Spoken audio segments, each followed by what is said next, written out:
Project here, we've created all of our drawing lines. We've drawn it up in vectors using these drawing tools. Then we've gone and turned those into these toolpaths here to make it look like this. We've got a selection of pockets and profile toolpaths which go around the outside, and we've added in all of our tabs to make sure it's safe and looks after the machinery. So that's all in there, and from now what we're going to do now is we're going to save it and save it into the G code which our particular machine here can understand.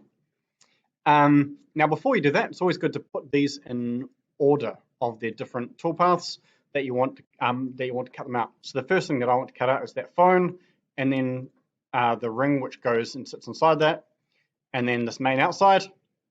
I've got the wallet and then the second outside. All right.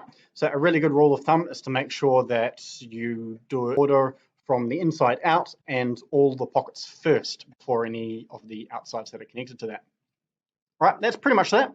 What you need to do now is to save it, all you need to do is go down to the Save Toolpaths and have all selected. Right, so select all of the toolpaths and then make sure to select Output all visible toolpaths to one file. All right,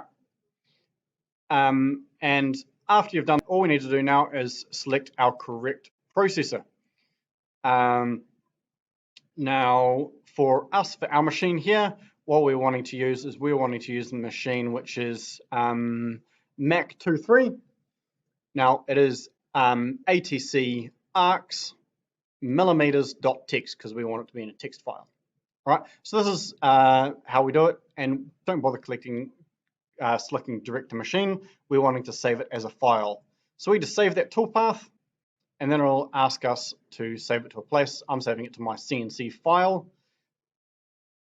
And then I'll put, make sure that you always put your name on it as well when it's going to be going to machine, because when it opens up in the machine, it'll have a whole bunch of different phone wallet tidy things or whatever it is that you're creating. And so put your name on there as well. So just go save, and that is everything that it is. So all you need to do now is email it to yourself or put it on a USB stick, and then we can open it up on the machine there and drive it from there. So that is everything created and saved. Well done.